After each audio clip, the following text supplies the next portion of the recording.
I find it a little difficult to say what the subject matter of this seminar is going to be, because it's too fundamental to give it a title. I'm going to talk about what there is. Space, you see, is not just nothing. If I could magnify my hand to an enormous degree so that you could see all the molecules in it, I don't know how far apart they would be, but it seems to me they would be something like tennis balls in a very, very large space. And you look, when I move my hand like this, and say, for God's sake, look at all those tennis balls. They're all going together. Crazy. And there are no strings tying them together. Isn't that queer? No, but there's space going with them. And space is a function of, or it's an inseparable aspect of, whatever solids are in the space. And you just don't get one without the other.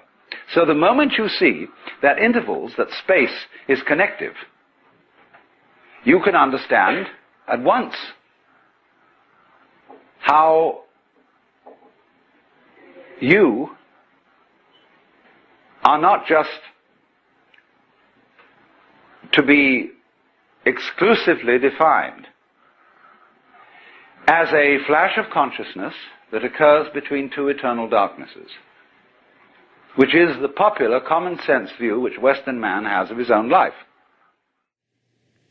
The earth is not a big rock infested with living organisms, any more than your skeleton is bones infested with cells. The earth is geological, yes, but this geological entity grows people. And our existence on the earth is a symptom of the solar system and its balances, as much as the solar system in turn is a symptom of our galaxy.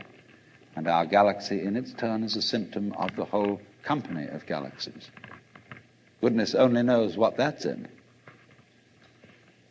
But you see, when as a scientist you describe the behavior of a living organism,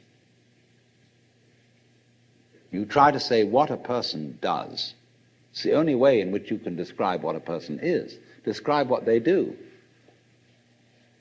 Then you find out that in making this description, you cannot confine yourself to what happens inside the skin.